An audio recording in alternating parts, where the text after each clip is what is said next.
Hey, what's up, everybody? Welcome to the Wrestling Rundown, episode number 158. I am the Wrestling Rundown predictions heavyweight champion. At least I think so, anyways. I lost the predictions to Chris, but we don't know that. Owen Finch, or Owen the Birdman Finch, and I'm here with.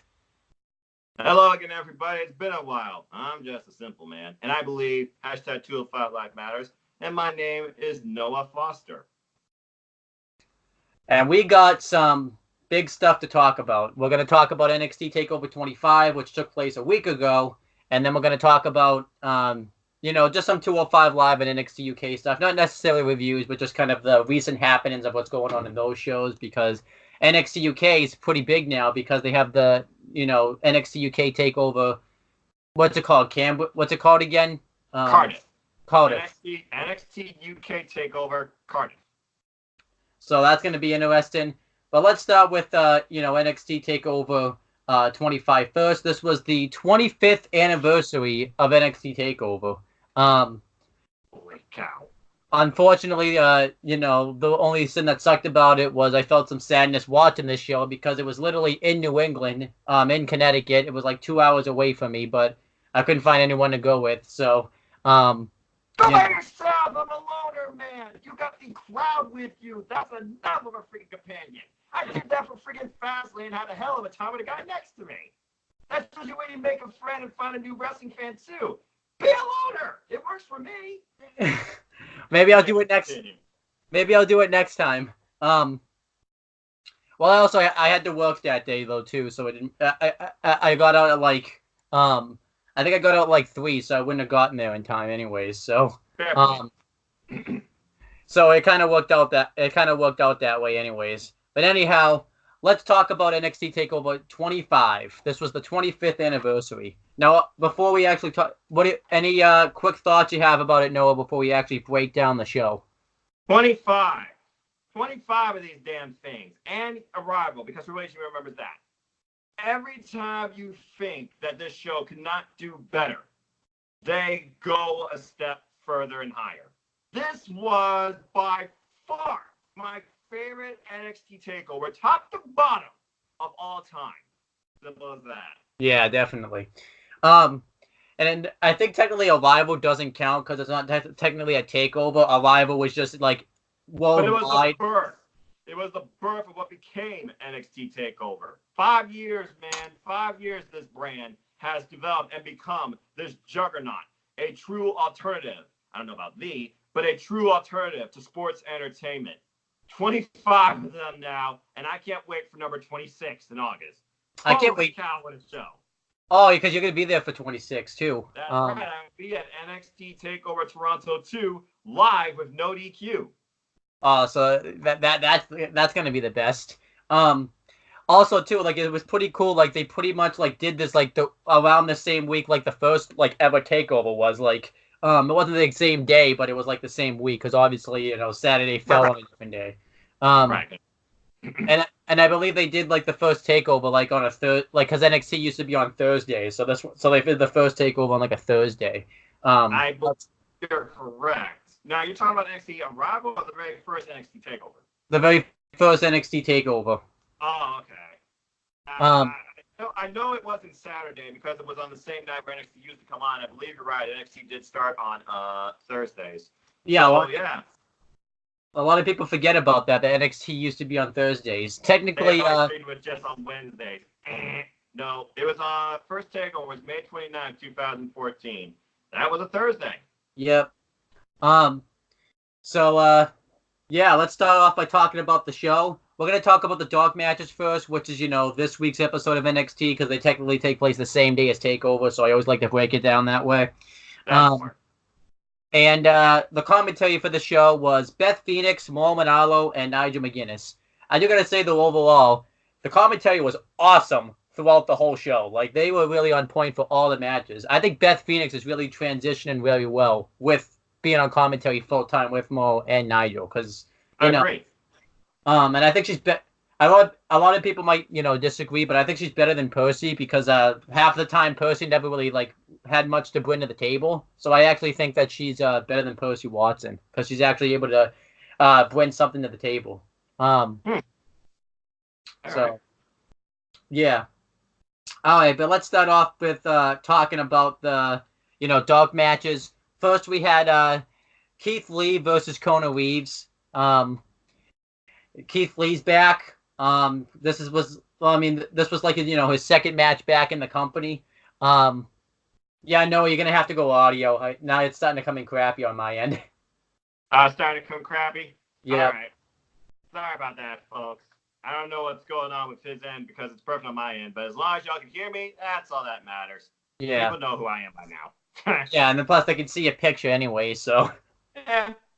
Anyway, continue on with the dark matches because I literally watched that today. The NXT aftermath of NXT Takeover 25, starting with the finest Kona Reeves and bask in his glory, Keith Lee. My gosh, Keith Lee is freaking impressive. Seeing him live at NXT Takeover Detroit and Cleveland, just amazing. This guy is just amazing. yeah, this guy should be like the freaking main event at some point of this show because like I feel like he's gonna be sooner than later. yeah, definitely. But yeah, I thought this was, a nice solid match here.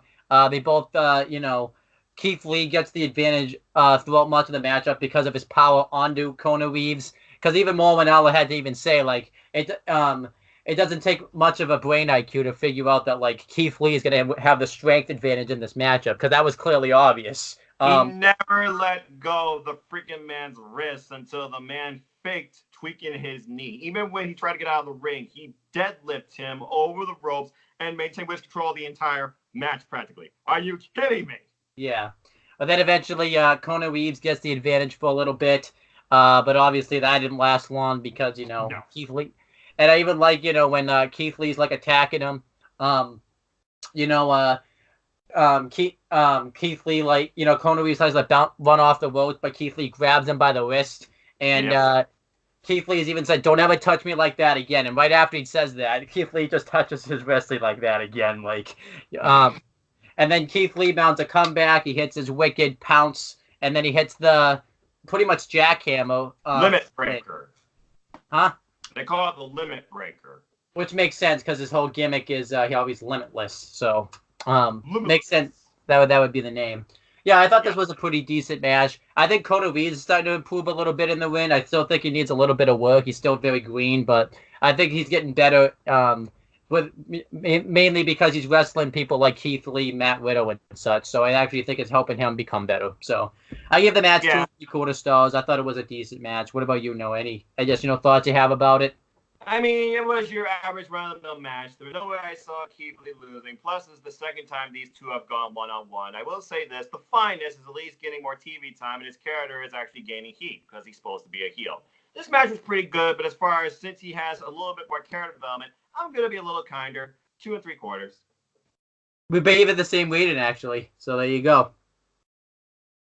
Then we had the next match. It was the final match of the best of three, pretty much between Mia Yim and Bianca Belair. Yes. I enjoyed this match, but obviously they were kind of hold back a little bit because they didn't really want to take away from like the main takeover matches because they still put on a pretty good match. But I feel like with the matches they've been putting on NXT television as of late, I think they could have put on like better performances. But it was still I thought a pretty good match. Mia Yim ended up getting the win with Watch Your Neck from like the top turnbuckle, but I still thought it was a pretty good match. I really enjoyed it. And yeah, I gave it 3 1/4. And yeah, I enjoyed it. What about you, Noah? What do you think of this match? I was impressed the hair didn't come and play it on because I was sure that rip was going to be cracked. But regardless, congrats to Mia Yim on picking up another huge win, gain momentum in the NXT women's division because now you need to build more credible challengers and new competition to, of course, Shayna Baszler, we're going to talk about soon. This was another great showing. Mia Yim needed the win here, in my opinion. Glad she won it. Showing off a little bit of a new dynamic to her moveset with a check your neck, high impact, right below the jaw, as Not the Beginners put it.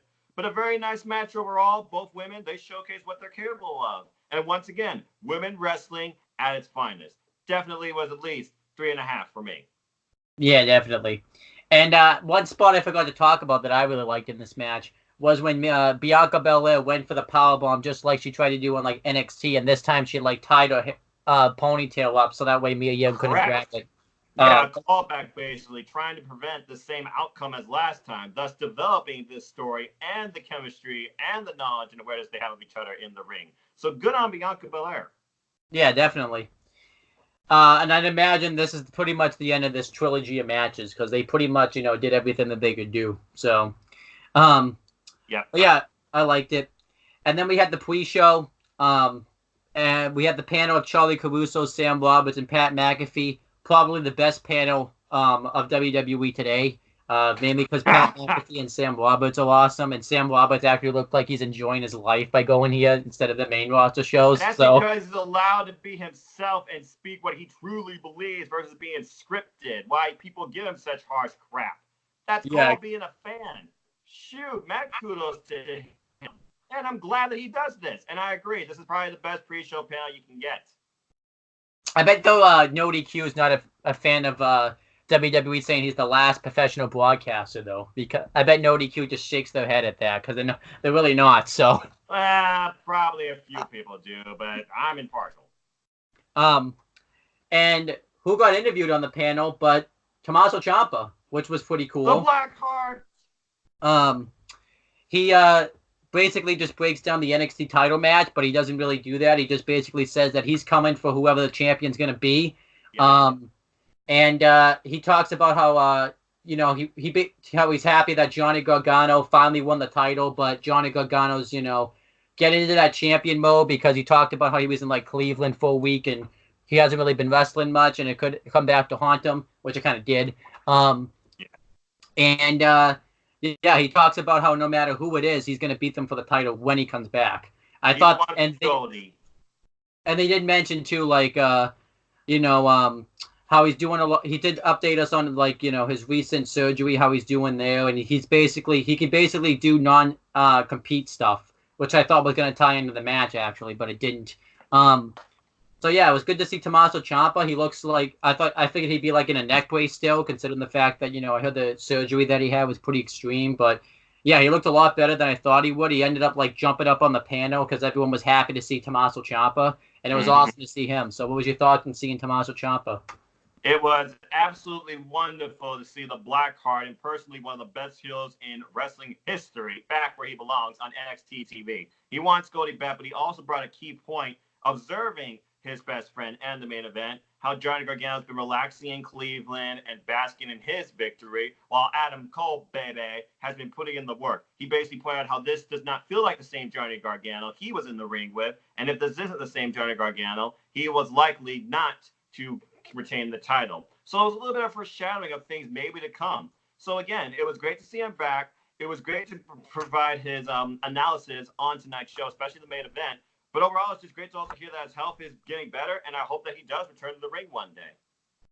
Oh, yeah. I think he's going to be a babyface, too, once he comes back, because he was so over when he came back. And his story for what he has to come back from would just he's going to get a big pop, too, once he comes back and stuff, too. Unless he gets mass respect from the NXT universe, okay? We understand that he's a heel. The character's a heel, but you can't go against the heart of this person. Exactly.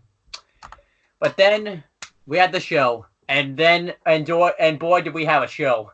And what an opener. Didn't expect this to open the show, but I'm glad it did. Yeah. Roderick Strong versus Matt Riddle. Holy cow. Roderick Strong came out, too, with a special entrance. He had some type of jacket on that I think was supposed to be from Connecticut. I don't know if it was supposed to be some type of sports team or whatever, but I'm non-sports, so I would know. And Matt Riddle came out, and he just had a traditional entrance. But boy, was this a hell of a match. Just the start of the match with the quick chain grapples that they had with each other was just intense. And Matt Riddle starts off by attacking him early in the matchup, attacking him, Roderick Strong on the outside, throws him into the barricade, clotheslines him on the outside, throws him into the steps, and then eventually Roderick Strong, when Matt Riddle just ends up getting too aggressive, Roderick Strong hits the back suplex right into the apron, which was crazy. And Roderick Strong starts to target the back of Matt Riddle for a long-ass time, hitting things like the backbreaker, the abdominal stretch, and, other submission moves that would affect your back. And then eventually Matt Riddle starts to mount a comeback. He hits a really awesome German suplex that I thought, Roderick Strong broke his neck. Legit. And he hits the really cool power bomb and then the running knee to the face. He hits the Broton, and he goes for his moonsault. How he The move floating bro, as Marvinello christens it. And Roderick Strong got the knees up right across the back. Roderick Strong hits the face first move. They don't have a name for it, but it's the move where he gets him in the back suplex and just hits like a wicked face buster. I love that move though. I think it's awesome. He hits a really cool high knee. Hits a power bomb into the backbreaker. And he hits a pretty much a burning hammer into a backbreaker.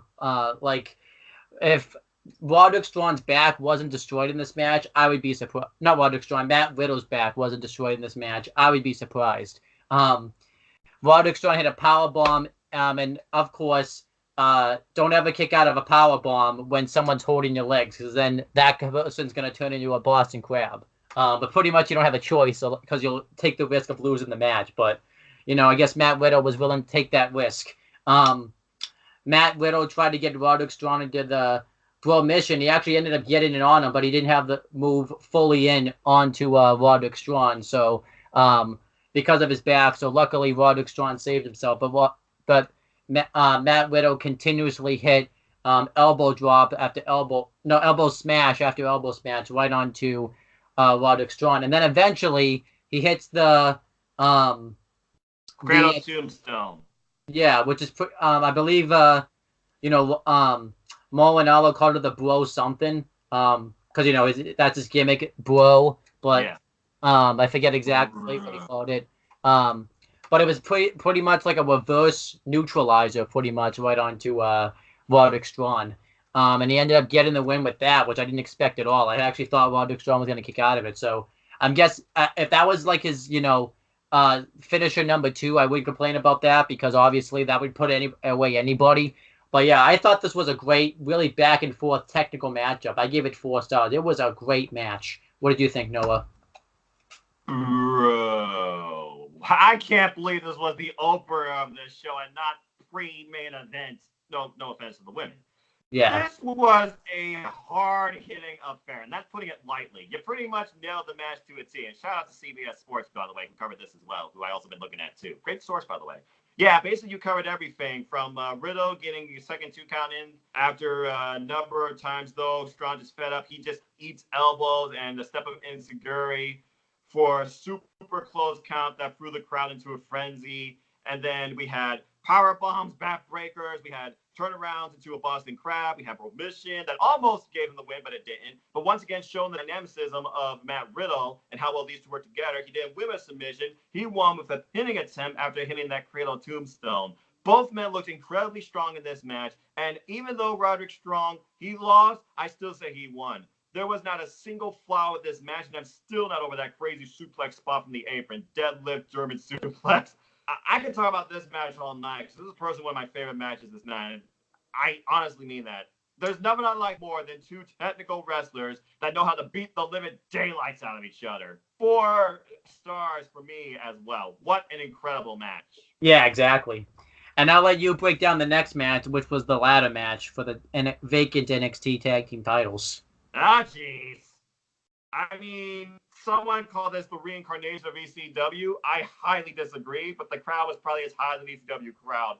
This match got kicked off in a frenzy. I mean, all 4 teams left it all out there in the ring. I mean, Wesley Bragg, he throws his body out of the ring with a tope suicida that takes out Undisputed Era, who were carrying a ladder. And the ladders were not just used as showpieces here. They were literally used to inflict damage on everybody. I mean, we had Lorcan and Burch hit the Forgotten Sons, with a double German suplex as their necks were inside a ladder. And then Montez Ford just freaking leapfrog Who's got bigger hops right now than freaking Montez Ford? I mean, really? This guy could probably hop from one side of the ring to the other if he wanted to. Eat your heart out, Kobe Kingston. And then freaking Undisputed Era, they take advantage as they German suplex Montez Ford backwards onto a propped up ladder. Nasty ladder spots. Two people falling on top of each other on ladders. And Bobby Fish got injured here. I thought Kyle O'Reilly was dead. Kyle O'Reilly was the VIP of this match, even though I'm going to talk about Terminator shortly. But speaking of Kyle O'Reilly, I mean, he looked poised to grab the titles with Jackson Riker, who we're talking about now, the living nightmare. He comes in the ring and literally just destroys everybody. He was like the god, the nightmare that just would not die, to the point that everybody, Jenny Burch, Street Profits, Only Lorcan, and the Speeder, they did everything they could to get rid of this guy. But eventually, the Frown Sons, they get the advantage thanks to Riker, and we get Undisputed taken out of the picture. But Lorcan and Burch, they gain control by basically doing what I like to call the sandwich between the Street Profits. I don't know why they didn't duck. But yeah, I know. Anyway, to go to the end of this, because again, I don't want to take too much time rambling. I talk about this. I mean, the ending spot of this, where you had freaking Endo Darkins coming out of nowhere, spear a guy underneath the ladder, and then Montez Ford comes off camera from the top turnbuckle, jumps to the ladder, and with eyes wide open, knocks the guy off, and the Street Profits come out with the win. This match was the living incarnation of what Money in the Bank should have been. This is one of the best ladder matches I have seen this entire year. 4.5 for me. Holy cow. Yeah, I agree. This match was awesome. Like, every team looked great winning. And every team that was in it was just made out better for it. And what's the best part about it is what this match had that Money in the Bank didn't have is the team that was actually in the match won the match. So that's yes, exactly.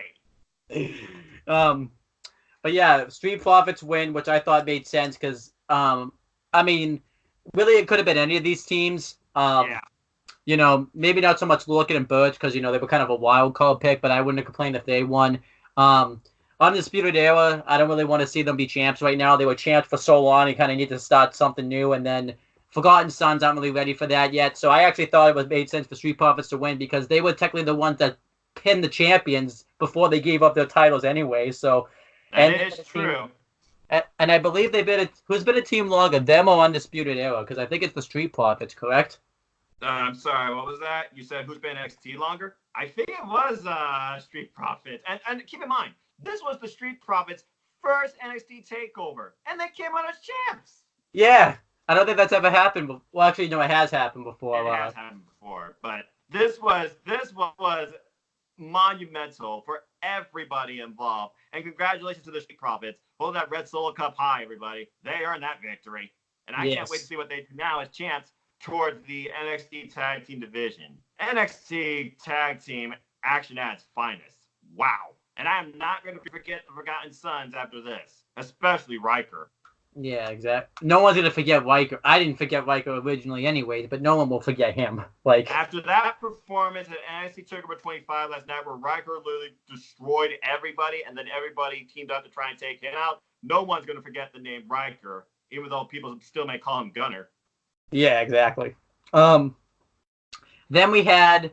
throughout this show too, they were showing people in the crowd like Shawn Michaels and Road Dogg, and I think that was it up to that point. I think they showed somebody else, but I don't remember who it was. And then we had the NXT North American Championship match. NXT North American Champion, the Velveteen Dream versus Tyler Breeze. This also was an awesome match. It was a spectacle. That's what this was. Experience friggin' Elton John. Yeah, pretty much. Dream channeling Elton John. That was friggin' funny. But yeah, they both sew off towards each other, and basically the beginning portion of this matchup is just each one of them trying to get the upper hand on the other. Tyler Breeze goes for the Impredio right off the bat, but Velveteen Dream gets out of it just barely. Eventually, it was just an absolutely crazy match.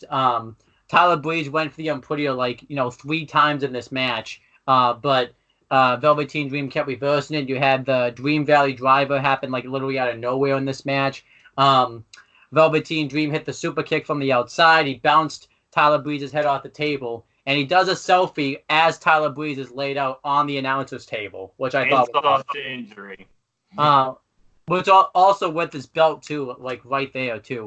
Yep. And Velveteen Dream hit a springboard axe handle. Tyler Breeze hit the a wicked clothesline. They both did super kicks to each other in this match. Velveteen Dream hit the wicked DDT. I forget exactly what he calls it, but it's like that switchblade DDT that he hits through. The Dream DT. There you go. Tyler Breeze hit a super kick. He eventually did hit the Impredio in this match. However, Velveteen Dream rolled out of the ring, he kicked out. Then he hit the beauty shot, and that's when Velveteen Dream rolled out of the ring. And I haven't watched main event, so I haven't seen Tyler Breeze wrestle much. But I have not seen him hit the beauty shot. I think the last time I saw him hit it was when he was in like NXT. He's probably hit it since then, but that's the last time I remember him hitting that move. You're on there. What was the last time he's hit it? I don't even remember anymore. I mean, they haven't done anything with the main roster. And shout out, by the way, to Velveteen Dream and the promo he gave about the main roster mentality and Tyler Breeze. I even love when he cut it in the Dreams world, because this is no longer Tyler Breeze's NXT. This is the Velveteen Dream's NXT. This was the past versus the present, and both men solidified themselves as the future in NXT. I even love in that promo when he talks about how Tyler Breeze says he's harder than he think he is, and he just shows him after he got like sunburned, locked in the tanning room afterwards. Yeah, talking about how much of a joke he became. Brilliant storytelling. And Velveteen Dream hit the Impredio himself in this match, but Tyler Breeze was able to kick out of it.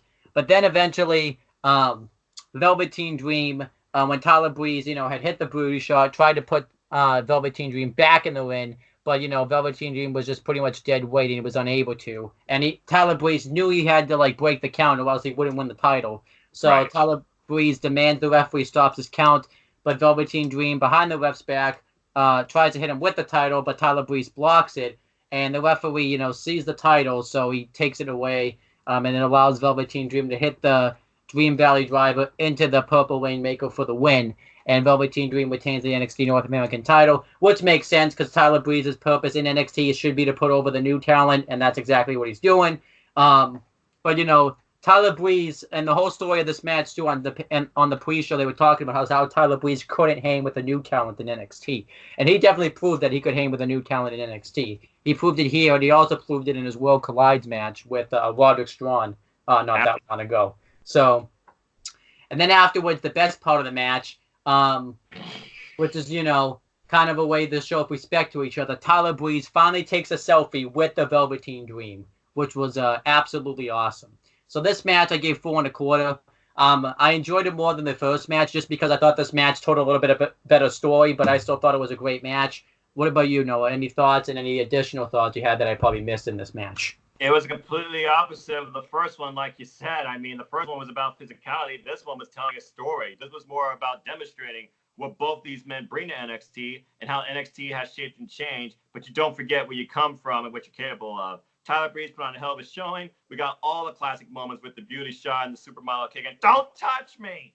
And then afterwards, the show of mutual respect where Tyler Breeze picks up the phone and willingly asks the Velveteen Dream to take a selfie with him with the title, and he's like, "Okay, sure." And it looked like, both men mutual respect, but still, Dream over, and as always, Velveteen Dream gives you an experience. This was definitely, different than the first. I don't know if I would call it better than the first from the physicality standpoint, but as far as the showcasing standpoint, I do agree. But I'm just going to go and give it 4 out of 5 for me. You pretty much covered everything. All right, then I'll let you break down the... Well, actually, first we had the Damian Priest, best known as Punishment Martinez from ROH. And he has a vignette. Basically, his gimmick looks like he's like some type of goth famous person, which I like the gimmick. I mean, I'm not a fan of the name change, but it's not worse than, what they did with the War Raiders, so I can't really be mad at it. Me neither. So, like I said, NXT probably could just pretty much change the names to whatever they want now because they're like, yeah, we can't outdo because the main roster they don't have a lot to live up to with how the main roster changes people's names. So There's one name change I disagree with. You should have kept Eric Bugenhagen. Okay, same. that name should have never been changed. Damn it! But anyway, What's his continue. name now? Eric what? Bugenhagen. Oh, damn it. Yeah, that's. I hoping they listen to the fans and change that. Oh my god, Bugenhagen. Still my favorite jobber to date. Anyway, continue. Not even a jobber. That guy's just entertaining. But yeah, I believe too they showed a different one, on the NXT dark matches, this week. Oh, Where he got in a limousine or something and went to a club. that's correct. So yeah, I'm a fan of to see what he brings to the table. I'm not really sure what he's gonna bring to the table, just because it's really weird though. He can't keep his name though, because he was Punishment Martinez literally not that long ago when he faced Matt Riddle. So I don't know why he can't be Punishment Martinez all of a sudden. So, whatever. Can't really be mad at it because at least the name that he has fits his gimmick and isn't a stupid name. So, Agree. and plus too, who even knows how long he'll have this name? Once he goes in the main roster, he'll probably be some weird name that makes no sense. So, but anyhow, Noah, your thoughts on Damian Priest's first vignette and such in NXT and stuff, and what do you see him? It's a unique take for him, and it certainly is one that they haven't done yet in NXT. So it's going to be interesting to see how he brings this charismatic, darker feel to NXT television. I can't really say much right now because I've only seen the guy in action live on house shows, and he could bring it, but I don't know how much the character will play into it. Yeah, exactly. I could see him though definitely it depends on too when he debuts because I don't know when I imagine he'll debut before the next takeover. So I agree. But I don't know what he's gonna because I could see him being a future North American champion and beating Velveteen Dream, but I don't even know if he'll be in that spot by the time the next takeover comes. I feel like it's gonna, it depends on when he debuts because, like I said, there's still a lot of time before the next takeover and stuff. So, Right. And NXT is really good at building somebody up to make them ready for a spot fairly quickly. So there you go. Now I'll let you break down the NXT Women's Title match between Shayna Baszler and Io Shirai. Well, first off, before we get into that, I think we have one more cameo during the night, either before this or after this. I'll just say that right now. We have Britt Baker, baby! Oh, and Stephanie McMahon. Ugh. But anyway, so Shayna Baszler, here's the thing. People have been getting on Shayna Baszler's case. It's always the same damn match. She breaks the arm and does a submission. Okay, I want the title off her. And I'm speaking against those type of people. Shayna Baszler is one of those that brings out the best, I feel, in NXT's women's division, and is also bringing value to that title as everybody tries and goes for it, puts in everything they can to try and win. This match was no different, but there was a little bit more to this match, I feel, because of the history between these two. Because they faced each other before in Japan. And now you have Candice LeRae in the fold as well in Io's corner. That's a little bit of foreshadowing, I feel, for the future. But regardless, I thought this match was very good. We had all the great hits from Io Shirai. She pulled out a 619 and hit a springboard dropkick off the top rope for a near fall. But then Shirai, she got Baszler in a crossface, straight Baszler over the top rope before drop kicking her off. So Io Shirai, driven by emotion from what they did to her friend Kairi Sane, especially. And she was out to get Shayna Baszler. But, of course, Shayna, she gains advantage later on. When you know that hairband comes out of her hair, she goes to a darker zone. And what does she do? She crushes that arm. Man, your arm's not supposed to bend that way. But anyway, the four horsewomen eventually, they come out. But who comes out with the equalizer? Candice LeRae with a kendo stick. And she destroys that kendo stick. I love it. Candice Wrestling, as I remember her, for PWG. She takes out both the horsewomen who gain a little bit of an advantage on Candice LeRae, but then Io Shirai comes out and takes care of them too. But unfortunately, it does end the same way. Io Shirai gets caught with a Karafuda clutch, but Shirai got out of it twice and then attempted another pivot combination, only for Baszler to bounce out. You can't do that with Shayna Baszler. She's a mat-based wrestler. If you try and pin her when she's not fully vulnerable, she's going to capitalize. What happens as soon as she pops out of that pin? A Karafuda clutch again. And unfortunately, she don't pass out, she taps out. But that was not the only thing that really was the story of this match now, was it? because what happened afterwards, as Io Shirai was still conscious, she gets another candlestick herself out from underneath the ring and beats the daylights out of Shayna Baszler, where you see bruises and welts from the candlestick on her back, and the crowd chanting, "You deserve it." So there's two things I see from this. I see a rematch, and I see it being no DQ, or I see Shayna Baszler going after both Candice LeRae and Io Shirai with vigor of vengeance. I thought this was a little bit better than your run-of-the-mill standard NXT women's title match involving Shayna Baszler. And truth be told, the Horsemen got involved, but they didn't get involved that directly affected the outcome. It was just more storytelling of how Candice LeRae can now be in the title picture. This match was okay for me, though. I give it 3 3/4. Yeah, I agree. I definitely thought it was really good. And I feel like, too, there's a more by design. Like, Shayna basically doesn't want to be the wrestler that puts on the 5-star matches. She just wants to freaking go out there and just destroy people. So I think it's just by design more than anything else. So there you go. Exactly. Because Shayna Baszler shouldn't be that type of person that wants to put on the 5-star matches. She's the person that just wants to brutalize people. So I mean, she's a wrestler, but she's also a fighter. So she balances the two. But she shows how aggressive she stands as a champion. exactly. And I really hope so I either see like an Extreme Rules match, or like, I could see a triple threat match, or maybe a 4-way match with like some other heel like Bianca Belair or somebody else getting at it. I see Bianca Belair being out of the title picture now. If they put someone else in this storyline and match, it's going to be Mia Yim, in my opinion. So the way I see it, I don't see the next actual title match where there could actually be a title change till NXT TakeOver Toronto 2, and I see one or two outcomes. I see Shayna Baszler versus Candice LeRae, or I see Shayna Baszler versus Candice LeRae versus Io Shirai. Yeah, the one I would prefer is, the Extreme Rules match and Io Shirai wins the title, because if Shayna Baszler's losing the title, it should be in a one-on-one match. Well, you read the same rumors I did, and I pray to God it's not true for one person, but they are planning to do more call-ups maybe as soon as after SummerSlam, and one of those names proposed is Shayna Baszler. So it tells me Shayna Baszler's going to drop the title to somebody, but I don't want the same scenario that happened with the whole Kairi Zane storyline in Shayna Baszler, where Io Shirai ends and Kairi comes out and embraces her friend. Io Shirai loses the title 2 months later. Even if it's not Shayna Baszler, I don't want that. So that's just why I feel like Io Shirai, even though she's an incredible wrestler, I want to see Candice LeRae now involved in the title picture too. Yeah, same. So then we had the main event, the best match. Now, before that, we got an advertisement for what's coming in August. Don't forget that now. Oh yeah, I forgot to write it down. Right. We'll talk about it more too, because we'll be talking about some NXT UK stuff in this video, but we'll just say it now. NXT UK Takeover. What's it called again? Cardiff. Cardiff. Coming from Cardiff, Wales. And yeah, I'm very excited about that. I've been wondering when they're going to do the NXT UK Takeover. And I did notice too, Triple H even had to call out. I don't know if you watched the Facebook Live interview. Even said like we had this date booked for like months, even before WrestleMania.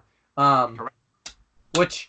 And I don't think he's really trying to go against AEW's All Out, because even if he was, I feel like it's gonna be over before All Out's even on anyways, because it's gonna air at 2. So yeah, I was actually scheduling my 3 shows for that day because I follow New Japan Pro Wrestling, and this was actually more of a thing to avoid conflict with the New Japan Pro Wrestling show. All 3 shows, they will take times that shouldn't overlap each other, thankfully. Yeah, because typically, I think NXT UK, because how long was Blackpool? Because I didn't watch Blackpool live. I watched it the next day. Really? Okay. Well, because I was doing so, I was I was in New Hampshire that day, so. Oh, okay, that's fair. But yeah, you should be good as far as if you want to watch all 3, AEW All Out, New Japan Pro Wrestling Royal Quest, and NXT UK Takeover at Cardiff. According to what I read, as far as my schedule goes, none of them overlap.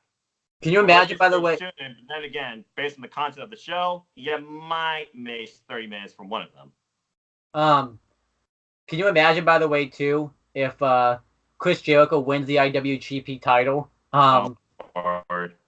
New Japan wouldn't have a world title match that night. Tomorrow, let's just say this. Tomorrow morning is going to be extremely interesting. And if you haven't already, I suggest you go to my YouTube channel and check out our Dominion predictions with Team NDQ. But anyway, main event, break it down. But first, break down that awesome entrance. So I finally learned who this guy is, Josiah Williams, who started this thing called Wrestle and Flow, where he does these little raps for wrestlers, basically, about the wrestlers and their time and their stand, the character. Very impressive, and a Christian guy, too, so my respect. I was actually looking at the verses for his rap, and the flow is mad. I was really surprised. I was like, who's this guy that I listened to? And I'm like, impressed.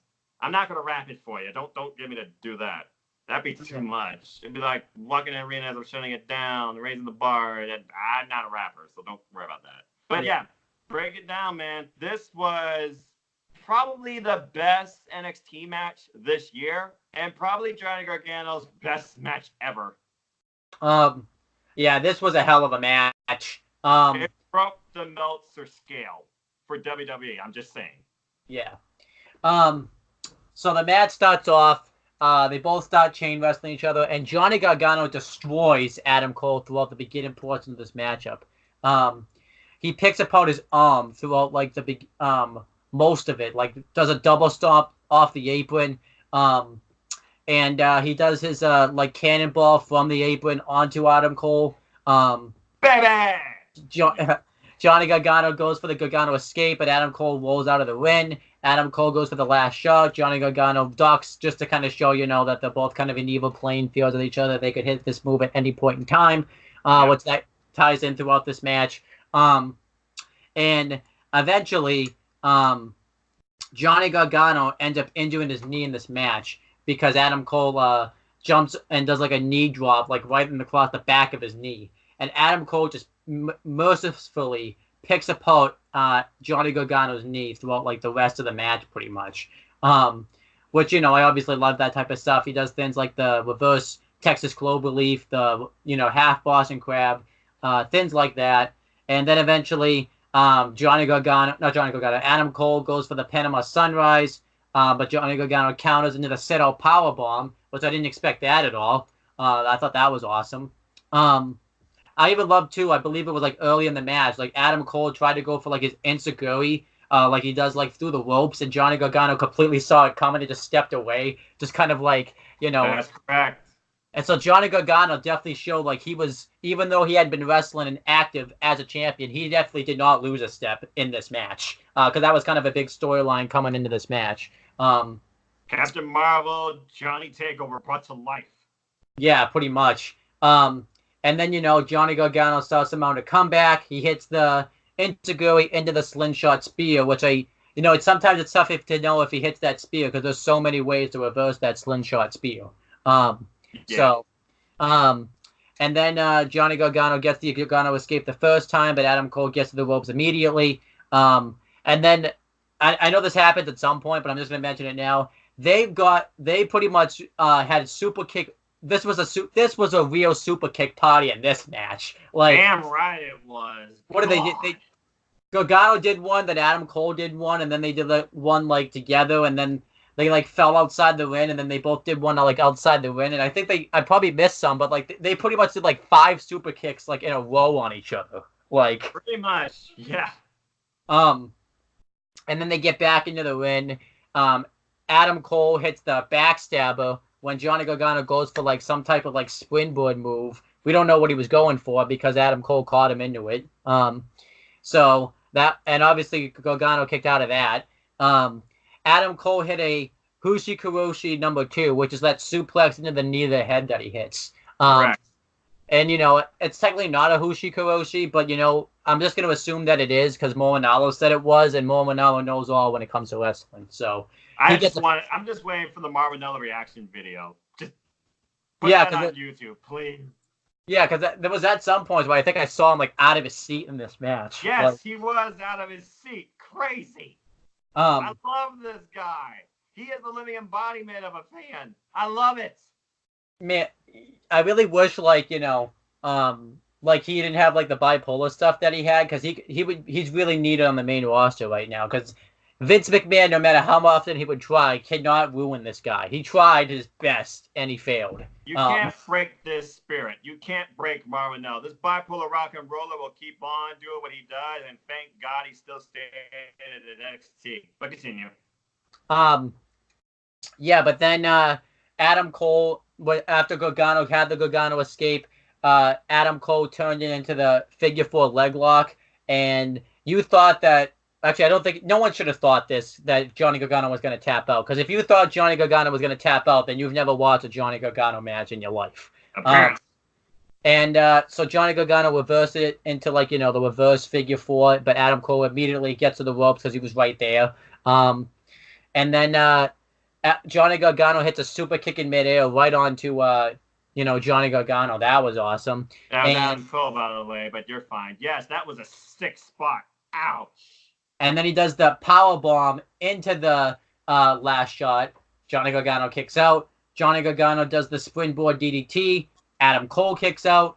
And then they both did the super kicks on each other. Johnny Gargano did the reverse Rana. However, unfortunately, because Johnny Gargano had taken so much damage up to that point in the match, it ended up knocking himself out. And Adam Cole was standing on his feet and just hit the last shot out of nowhere. Like, literally out of nowhere. Nobody's expecting. That was pure instinct.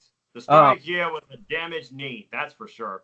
And, obviously, what I'm about to say next. When he go in for the pin, Johnny Gargano kicked out of it. And then Adam Cole does the Cole escape onto Johnny Gargano, but Johnny Gargano gets out of it. Yeah, you like what I did there, don't you? That was brilliant. That was brilliant. And then Johnny Gargano does the last shot. I can't really do anything with that one. You're gonna have to accept that. So, but Adam Cole kicks out. But I loved it because obviously, it's them doing each other's finishes. And then we get to the actual story element in this matchup. Actually, first though, before we get to the story, Adam Cole did the Panama Sunrise from the apron onto the floor, and my exact reaction was that was from the apron because I did not expect him to do it. I was like, "Oh my God, he killed him!" Yeah, Mamma Mia chance and fight forever, and the two are just, my gosh, putting on a clinic. And then Johnny Gargano goes for the suicide dot. No, then Adam Cole puts him in the ring, does the last shot, doesn't get the win, and Adam Cole's just pissed at this point. He grabs a steel chair, but he's got some type of plan here. Adam Cole, he's probably pissed, but he's got some type of plan because he's the leader of Undisputed Era and he's smart, so he's got something planned. Right. So the referee's yelling at him. Johnny Gargano goes for a suicide dive, but inadvertently takes out the referee. And then he puts Adam Cole in the ring, does the springboard DDT again. However, and he goes for the cover, but that kind of made no sense because he should have, because he knew for the fact that he took out the ref. So, I really like that spot of the match. He should have just asked for the ref, but whatever. So then he has to throw the ref into the ring, and I love this spot. Adam Cole signals for the Undisputed Era. And Johnny Gargano gets all paranoid, grabs a steel chair, thinking that they're going to come out, but then nothing happens. But Johnny Gargano realized he was tricked too late because he goes into the ring, and Adam Cole hits some weird face buster, but he didn't use his hand; he used his legs instead to hit it, which was really cool. I think he went for the last shot again. It's an elevated pile driver, basically, for the nearest near fall of the match. Yeah, and then he goes for the last shot, but Johnny Gargano just falls on the mat, thinking that he's dead. So Adam Cole's just gonna go for the win, but we find out that Johnny Gargano was playing possum and puts him in the. Like I said, commentary was on point in this match and every match on this show, but especially if I had to say what spots where the commentary was really on point, it was the opener and this match right here. I was scared that Marinello was gonna lose his voice. My lord. I think too. This is when he came out of his chair too. When he said Gargano escape. If there's anything I ever want to do in life, if I become a commentator, I want to be a commentator with Morrow, just to be there for the experience. Because he made Nigel McGuinness and Percy Watson want to get out of their seats at times. This guy is the living embodiment of what is a free commentator. Just be yourself and enjoy wrestling. Marinello is that. Yeah, exactly. But yeah, Adam Cole gets out of the Gargano escape, and then eventually a damaged knee of Johnny Gargano that's been worth the entire match. And then eventually, Johnny Gargano's leg injury finally catches up with him, and Adam Cole hits a super kick to the leg 3 times. And then he hits the Panama Sunrise into the last shot and gets the win. And I was and there was no Undisputed Era, no nothing, which I liked. He actually won the title clean. He looks prestigious as a champion. Because on the main roster, like, there would have been like 35 interferences, and he probably still would have lost. Yeah. The And, coronation of Adam Cole has finally happened.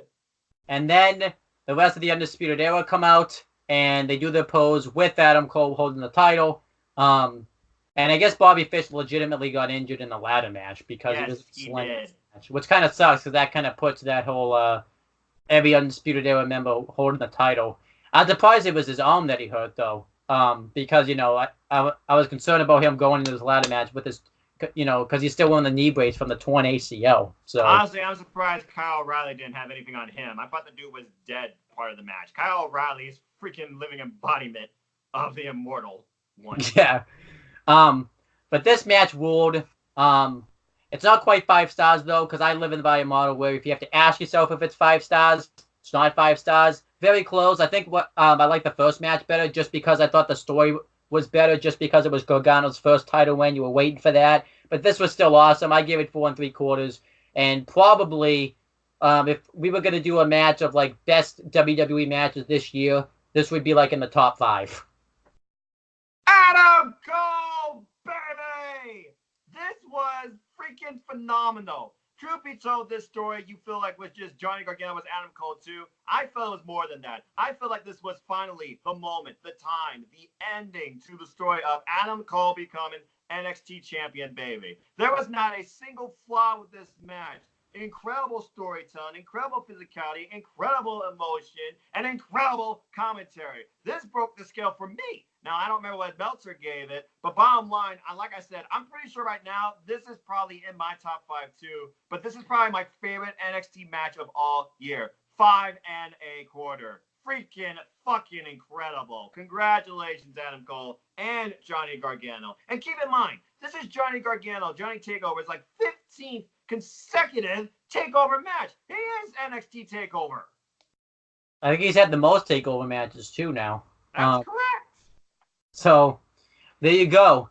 And a lot of people will probably be pissed that Gargano dropped the title. In his first defense, but I'm not pissed about it at all because he already had the title. He won the match, and I live by the motto where the chase is better than the title reign itself. Because exactly, you get the moment, and then you go from there. Okay, now how do you go from there? Are you going to keep yourself as a fighting champion and just hold on to the title and eventually lose like luster? Or are you going to be reset and go after the chase again in a totally new way? Who knows where Johnny Gargano goes from here? One thing's for sure. He showed the emotion afterwards, limping out of the building. And notice too, by the way, who won the opening match? Matt Riddle. Notice what they'll probably build into eventually. Adam Cole and Matt Riddle probably. And I cannot wait for that encounter if that happens. Maybe a triple threat with Johnny Gargano involved. If there's one thing I've learned about NXT takeovers and the NXT title, you do not need multi-men for those matches. Just build an incredible one-on-one because, again, this match stole the year and stole NXT for me. Yeah, because I think there's only been like one multi-person match that was for the NXT title, and that was that NXT Takeover Fatal 4-Way. So I don't think they've had another one since. You are correct. And but now let's do the letter grade. A+ show. This show it ruled. And it definitely did feel like the 25th anniversary of NXT. So I'm giving it an A+. When you're celebrating a milestone, you always want to go higher than your last, but you want to make sure that milestone is memorable. This show is going to be remembered for generations to come. A+. And then that's NXT Takeover. Now we're gonna do something a little different. We're going to talk about some 205 Live stuff. We're not necessarily going to review the shows because, we've missed so many. We would be here like for 37 days, and no one doesn't have that kind of time. So unfortunately, no. No, and just if there's anything 205 Live related you want to talk about, we're gonna go kind of from post Money in the Bank, pretty much, just because that's kind of the perfect place to start. That's basically a perfect time because the biggest story in 205 Live is who's next to challenge for the championship. And right now, you got at least 6 people being discussed in that picture. The other side story in 205 Live, where's Drake Maverick stand as GM while he's focusing on this 24/7 bullshit? Should there be a new GM? Maria threw her at in as GM. And as far as who could challenge for the title, names included but not limited to Akira Tozawa, Noam Dar, a return repackaged, it seems, aggressive Drew Gulak, and Arya Daivari still believes he's part of the fold, and only Lorcan. So right now, the biggest thing is who's next to challenge the champ, and Drake Maverick, where does he go from here? So I guess I'll start off by talking about each of these people. So about, why they deserve it. Akira Tozawa has been on a roll lately. He just recently, won his feud with Mike Kanellis in the No DQ match, which was awesome. Definitely go check that match out. And then, he won the Fatal 5-Way match. And I believe he won some other match on the show recently, but I forget which one it was. But yeah, he definitely is in a strong contention for it. Mike Kanellis has been very impressive, and he just recently beat the Brian Kendrick. Noam Dar, with his new heel aggressive attitude on both NXT UK and 205 Live, he definitely is in the conversation. After like fooling Mark Andrews and such about, with his injured knee all over again. Yeah, hockey attitude. And then we have Oney Lorcan, who just recently beat Arya Daivari. Arya Daivari, who we just recently had a title match, and was recently a top contender. And also, we should mention, too, with Akira Tozawa, Tony Nese has physically said he wants Akira Tozawa in a match, which I'd imagine that would be the direction they go, just because Tony Nese is asking for it. Maybe it won't be a title match, but it could be like a match on 205 Live, just a non-title. I feel like, though, they're probably going to push for that match right now because we haven't seen it. And I can see that happening at Stomping Grounds. Yeah. So that's just me. Because right now, Akira Tozawa, I think, is the most deserving of a title match. But then we have the biggest thing that's taken place like this week in 205 Live, and that's Drew Gulak's new gimmick. Yes. A much more aggressive style where saving sound feet on the ground apparently no longer plays when he delivered a freaking superplex from the top rope I might add, to Akira Tozawa and beat Akira Tozawa clean with an Argentine backbreaker, netbreaker combination, pin combination. Very aggressive style. I like the new look, and now it makes me wonder, where does Drew Gulak now fit in 205 Live in the title picture? And keep in mind, he's still feuding with Kushida in NXT. With the old gimmick, too. Yes, and now we're getting a submissions match, and I cannot freaking wait for that. Finally, a submission match worth watching that makes sense. Two of the best submission specials in the world next week. We got a taste of it too on NXT this last week. So and it was freaking phenomenal, and Kushida picking up the freaking pinfall out of nowhere was pretty damn impressive too. Keyword pinfall though.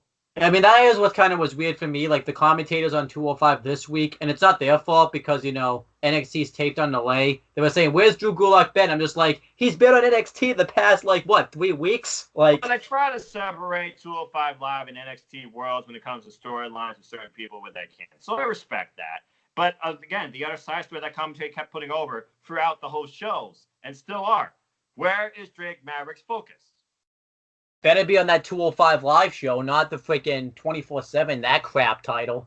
Well, right now, his focus and his decision-making, according to commentary, is being questioned. And they've already talked about, well, at least on social media I've seen, and I'm sure Maria's talked about it too herself, a new general manager. Maybe Maria Kanellis can become the general manager, and Rockstar Spud comes back as a wrestler. Because it seems like all he wants to be now is a wrestler for that damn title. I hope they don't do that. Because it would suck. It would surprise me, though, because, it would actually change the dynamic of 205 Live. You still focus on wrestling, but now you got another story. And also, too, would just be more of, the main roster fucking over, Triple H's projects. That wouldn't be a Vince move. I would imagine Triple H would make that move, because Triple H, he controls the creative direction, thank God, of 205 Live. Hence why we got Drake Maverick. Vince still uses Drake Maverick in the 24/7 title picture, and I think Drake is personally hating it. Yeah, I wouldn't blame him.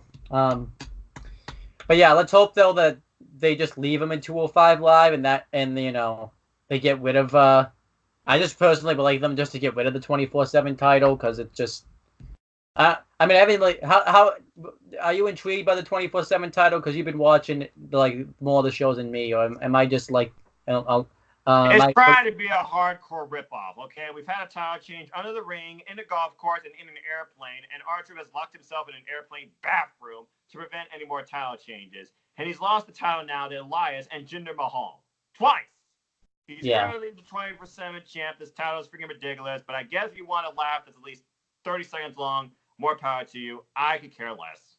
Yeah. No one likes it, and, I'd say just get rid of it because everyone that's involved with it just looks like a joke. Well, I will say this. At least it's giving R-Truth more TV time. And if this title was going to go with anybody, I say R-Truth would be the perfect candidate because he's such a goofball. Not to mention he's calling the title the European Championship. If it wasn't for R-Truth, I would have cared about this even less. But at least I care about it 10%. Yeah, once he loses it though and never gets it. If they want to bring some prestige to it, they should have like a real dominant heel like Samoa Joe or just put it on Roman Reigns and shut up. We already know Roman Reigns lost to Shane McMahon. He's got nothing going on right now. Yeah, so. But anyhow, that's everything with 205 Live. I think 205 Live it still has been awesome. Definitely 2 thumbs up. 205 Live matters, and I can't wait for next week. Yeah, it's what is next week? It's isn't it Lucha House Party? Nothing's been announced. There really is nothing planned right now. If I were to guess something that's going to happen, it'd probably be Sing Brothers versus Lucha House Party because they did ask for a rematch, and Lucha House Party did promo that after we're done with Country Redacted, we will face you and send you back to Bollywood. So I imagine that's going to be one of our matches in this upcoming week. Besides that, I got no idea. Well, it depends on how the match fared against Lars Sullivan though. They'll probably wait a week because they'll be sick because of the Lars Sullivan probably they should just take. Yeah, then maybe we'll get an open challenge or open exhibition from Mike Kanellis, who demands competition, doesn't want to be complacent, and wants to face the best cruiserweights ever. Again, Mike and Maria Kanellis, they care about this brand. I have so much respect for them. Yes, but let's talk about the NXT UK. We're mainly gonna do things. We're mainly gonna do it from after kind of the WrestleMania Access shows because the WrestleMania Access shows really didn't mean anything. We'll just kind of talk about some little things. Let's talk about the biggest thing that's come out of NXT UK, and that's the Imperium. The creation of Imperium. So here's what happened. On the main event of NXT UK, I believe it's 3 weeks ago now at this point. Walter and Pete Dunne had what they said was the biggest match in NXT UK television, which you know what? That's probably true. Walter and Pete Dunne had their rematch. And who interfered? None other than Fabian Eichner and Marcel Bartel. And reincarnated. I freaking love it. And Walter aligned themselves with them, and now they're known as Imperium. That's sure as soon as it's made. And I'm all for this stable. I really like it because they were kind of building in this direction, anyways. When Walter did the backstage segment with them, around the time he came in. And I actually kind of like this because now, because we had a face running the division for so long, I feel like it's gonna be cool to have a heel like Walter who's gonna be ruthless and menacing as a heel. So I think that would be awesome. And I'm really stoked for the 6-man tag team match coming up this week. Between Imperium and British Strong Style. That's going to be insane. They better give them the whole show for that. Oh, yeah. I actually think they should give it the whole show because, there's no other match. Well, actually, because I know they're doing, the only match, I think that should be on it along with it is Ilya Dragunov versus Joseph Connors. But other than that, But I'm all for it. What do you think of this Imperium stable that's recently started up? I could not be more excited for this stable or for Walter as NXT UK champion. As you hear the theme in the background. Yes, it's public domain, people. Right. But, it is awesome seeing Fabian Eichner and Marcel Bartel along with Walter. It's Recop reincarnated with the ring general as the leader and NXT UK champion. This adds a whole nother faction to the ever-growing stable of the NXT UK roster, and it gives British Strong Style something to do now, too. It's a whole new feud, and it's a whole new dynamic to Pete Dunne now as he's on the chase for the title. But I could also see any of those men challenging Walter for the title. So I freaking love it, and the way that they showcase the chaotic angle of our cameraman got knocked down, it's an all-out brawl, it made it seem even more impactful. It was chaos, but it was controlled chaos. So I freaking love it. Imperium right now is my favorite thing going in WWE right now. Same. But then speaking of challenging Walter for the title, Walter has a new number one contender. I'll talk about that real quick. They had like a little mini tournament to qualify for the four-way. Dave Mastiff beat Wolfgang. Joseph Connors lost to Travis Banks. Jordan Devlin beat Ligero. And Joe Coffey beat, not Will Ospreay. What's the guy's name? Flash Morgan Webster. Flash Morgan Webster. I don't know why I thought I don't know why I thought Will Ospreay. They look nothing alike, but whatever. I don't think Will Ospreay wrestles as good as Flash Morgan Webster. No offense. But yeah, they had those qualifying matches for the four-way. Then they had the four-way this week, and that was nuts. Who won the four-way? None other than Travis Banks. I did not see that coming. I kind of find it funny. Me and Chris Dodd recently just joked that Travis Banks was like the biggest loser ever because anytime he tried to have like a match or something, he would always get like kayfabe injured or just lose. Exactly. I think kayfabe-wise, we lit a fire under his ass because since then he's been on the winning track in NXT UK. He's beaten Cassius Ohno. He beat Mansoor on the WrestleMania Access shows, yep. And now he's the number one contender for the UK title. And he pinned Jordan Devlin for the win too. A callback to their feud where Jordan Devlin got over on him in their last one-on-one encounter. It was a match of two matches right here. You had Joe Coffey, who calls this his kingdom, versus the bomber, Dave Mastiff. And those two men collided with each other like two freight trucks and would not go down until later on in the match. Then you had the rekindled feud between Travis Banks and Jordan Devlin. I like his new Titantron, by the way. Jordan Devlin, RSA, is pretty cool. And it was just pound for pound, power for power. Everybody getting on the Jordan Devlin ping pong game was pretty damn funny, too. And out of nowhere, I mean, you had some unique ways pins were broken with some aerial maneuvers. But yeah, Travis Banks with Slice of Heaven and the buzzsaw for the win. I did not see that coming. And he pinned Jordan Devlin. Yeah, so I think that's pretty cool. I actually can't wait to see Travis Banks versus Walter. I think they'll have a real good UK title match. I don't think though this is going to be the title match they're going to do at NXT UK TakeOver. Oh, no. This will be probably next month because remember, they got the Download Festival coming up too as the Grizzled Young Veterans discussed that they did not want to defend their NXT UK Tag Team Championships at, and of course, we got their shoes up. I love that chant. But anyway, I kind of okay with this because I did see Jordan Devlin face Walter one-on-one WrestleMania Access, and he got his chest chopped in. God, that chop. But he also had a great one-on-one bout with him. And Jordan Devlin's familiar with Walter. This is different, so I appreciate it. And I look forward to seeing this title match. But chances are, it's going to be next month. What I do see coming, possibly at NXT UK TakeOver Cardiff, is a match between Walter and someone else, a British Strong Style. I want to see Walter versus Tyler Bate. Yeah, that would be awesome. But what I do see coming at NXT UK TakeOver, Cardiff is Joe Coffey versus Dave Mastiff. You could definitely see that's the direction they're going to go with that. Yeah. If this match was not an indicator to that being built as a one-on-one encounter, you'd be lying to your audience. And, it would be a hell of a match. And they have a little bit of history. They probably won't talk about it because, then it kind of ruins Dave Mastiff on his feet streak. But I believe Joe Coffey beat Dave Mastiff in the 2018 UK Championship Tournament. You are correct, sir. But they probably won't discuss because it's not under the NXT UK banner. It was prior. Yeah. So I think they'll have, but if they have a match, I think they'll tear the house down. But other things, like I said, Grizzled Young Veterans have been doing great as NXT UK Tag Champions. They recently just retained them against Noam Dar and Kenny Williams, and great match. That was a great match. And now they're going to defend them at the Download Festival. I don't know who against who, because if they want to do Mustache Mountain, I feel like they should save that for, the UK show, the TakeOver UK show. It's probably going to be against two, regular local talents that the UK will respect, but we won't know much about because Gallus is currently going to be feuding with The Hunt after what we saw this past week.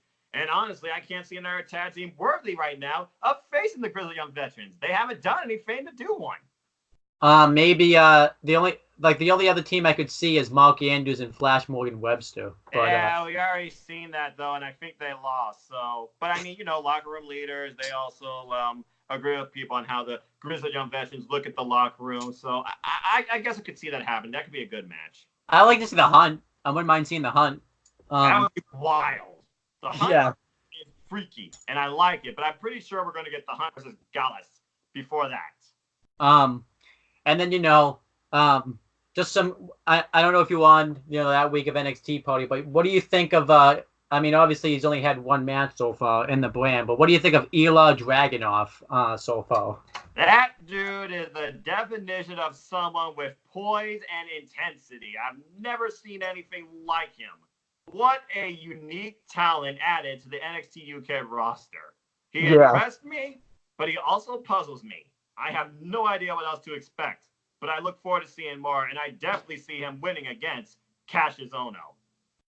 I thought he was facing. No, sorry, Joseph Connors. But it wouldn't surprise me if he does face Cassius Ohno down the line, since Cassius Ohno says he's a living embodiment of pure, true British wrestling. And I don't think Ilya Dragunov is a British wrestler, but it wouldn't surprise me if Cassius Ohno wants to prove himself against him. Yeah. I could see that being like an NXT UK takeover match too. Cassius Ohno versus Ilya Dragunov too. Me too.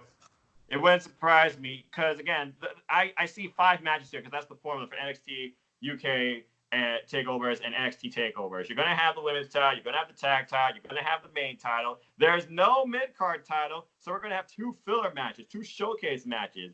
Ilya Dragunov, if I'm butchering that name, apologies, folks, versus Cassius Ohno could be one. And as far as the other, maybe they'll surprise us with a women's match because the NXT UK women's division is so deep. You're frozen. I think the match. Well, first though, I will say, huh? You're good. Continue. Yeah, first I will say though, I love Cassius Ohno's new gimmick in NXT UK, where he's just like an absolute asshole, thinks he's better than everybody else.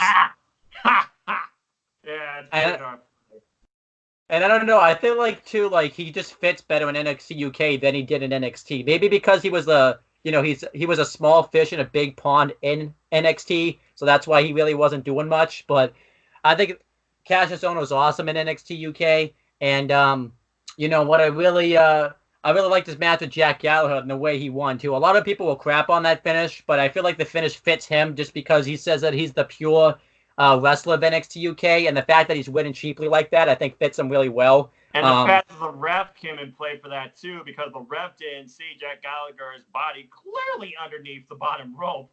It just goes towards his character. Yeah. And like I said, I think I really hope they do Cassius Ohno versus Ilya Dragunov, because that would be a hell of a match. That is the one match I think that fits this guy perfectly at this point. I completely agree. But now let's talk about the NXT UK Women's Division. You said there might be another women's match added. They have to do it at this point. Rhea Ripley versus Piper Niven. Yeah. I like the feud. I like the feud, but they've waited so long to do the match. Like, I just want them to do it at this point and just get it over with, because it's like, well, I don't even think they've had like a face-to-face competition, really. It's really just been, Rhea Ripley comes out and says stuff about her, and Piper Niven just says stuff about her. They haven't really done any. Since Piper Niven first debuted on NXT UK, they were in the ring with each other, and then Rhea got out of the ring, and Piper's like, so you're the most dominant force in the NXT UK Men's Division? Not anymore. Yeah. I don't think they've been in the ring with each other like since then, though. Like, I think that's it. You are correct.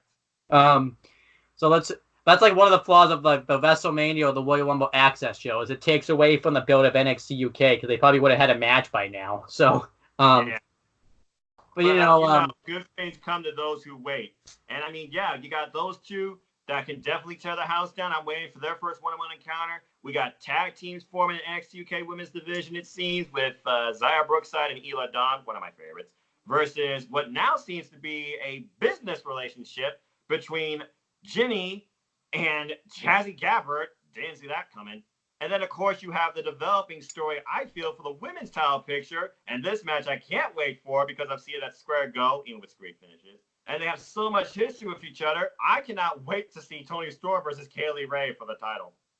Yeah, because they built to that because Toni Storm came out and did the promo saying she has all these credible challenges, but didn't mention Kaylee Ray, and Kaylee Ray took offense to that. And And then Kaylee Ray watched the title match last week against Nina Samuels, so it's got to be freaking Kaylee Ray at this point. I'll be a monkey's uncle if it's not. So we pretty much just booked the NXT UK Takeover show. We have Walter versus yeah, or Pete Dunne in the third match in like a stipulation match, because I think they're gonna do Grizzled Young Veterans versus Mustache Mountain. As the main event? Not the main event, but for the tag titles. Right, but you said third. I see what you mean. This is gonna be Walter vs. Pete Dunne 3. You see that happening? Gotcha. Yeah. But if Walter and Pete Dunne have if Walter and Pete Dunne 3 happens, it's definitely going to be a stipulation match this time. You know what?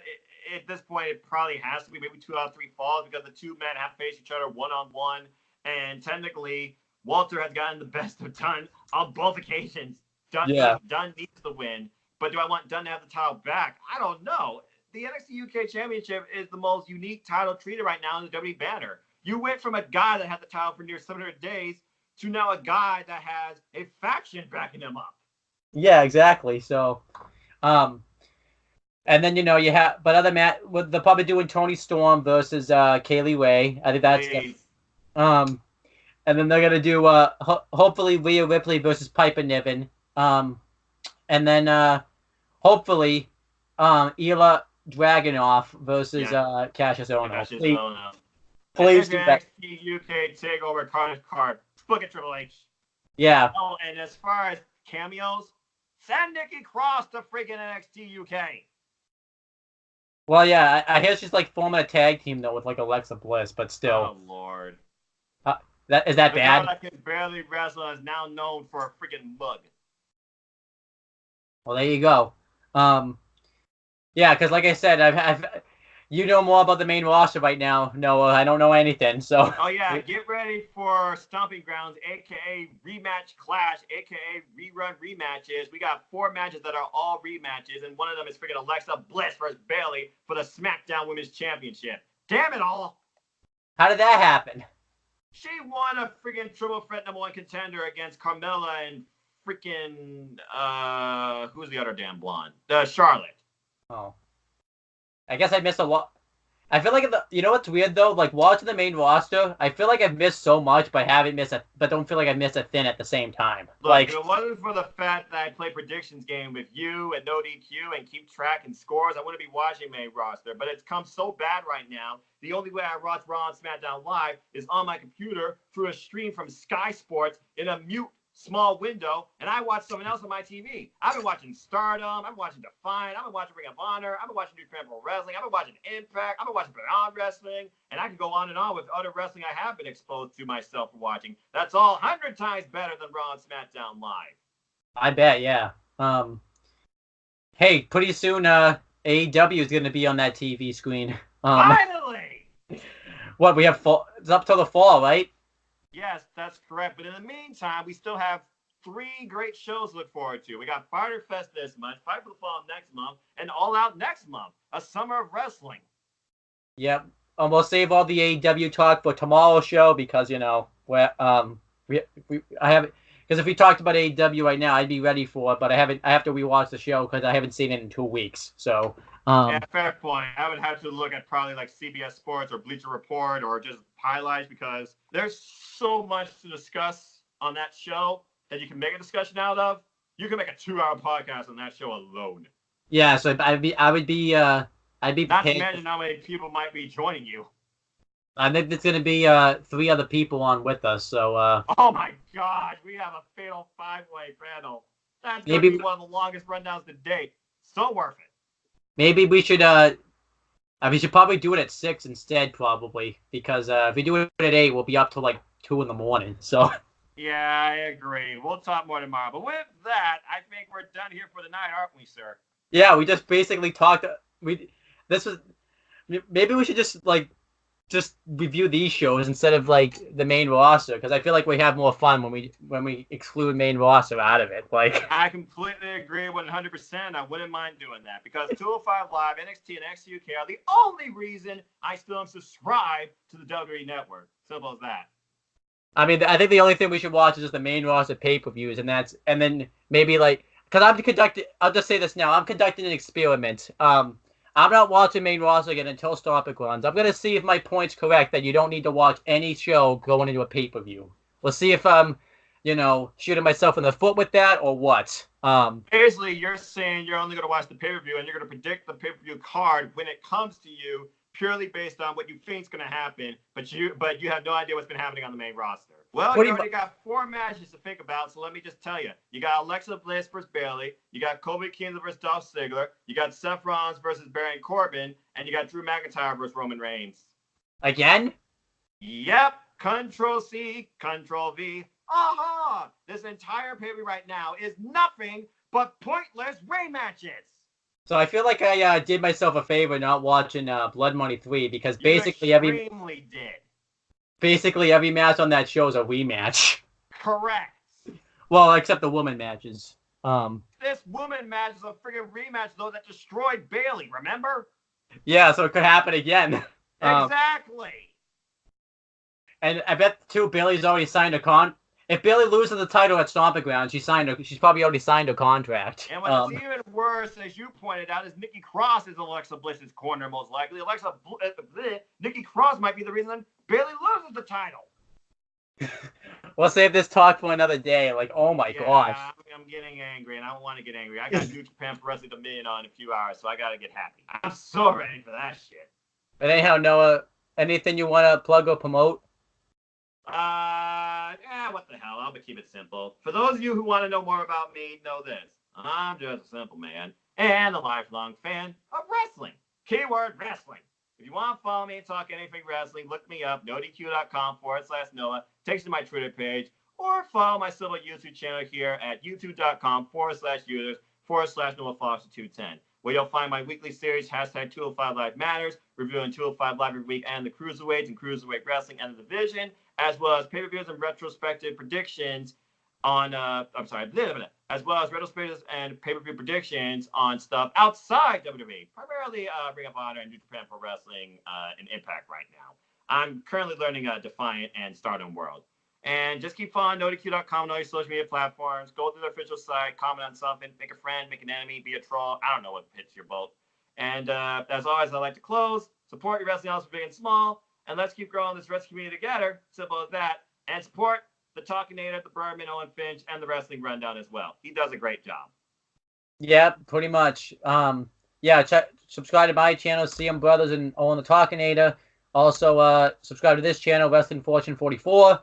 And yeah, be back tomorrow because we have a long rundown tomorrow talking about AEW Double or Nothing. I know it's late, but better late than never. So, there you go. We will talk to you guys later. See you later. Have a good night, folks.